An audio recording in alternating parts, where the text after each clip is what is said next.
എൻ്റെ ഗാർഡനിലെ ടുലിപ്സാണ്. അത് ഞങ്ങളിപ്പം വെച്ചിട്ടിപ്പം 2-3 വർഷം 3-4 വർഷം മുമ്പ് വെച്ചതാണ്. എവറി ഇയറിൽ ഇത് വരും.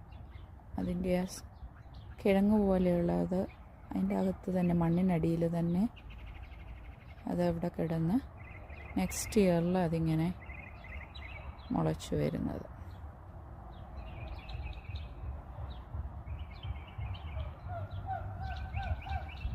നല്ല ഭംഗിയാണ് കാണാനായിട്ട്. എൻ്റെ ഇപ്പോഴത്തെ ഹോബി ഇതെപ്പോഴും ഇങ്ങനെ നോക്കിയിരിക്കുക. ഞാൻ ജോലി കഴിഞ്ഞ് വന്നാലും രാവിലെ എണീറ്റാലും ഒക്കെ കുറച്ച് സമയം ഇങ്ങനെ നോക്കിയിരിക്കുക. ഇതിന് എനിക്ക് ഭയങ്കര ഇഷ്ടമാണ് പൂക്കളം.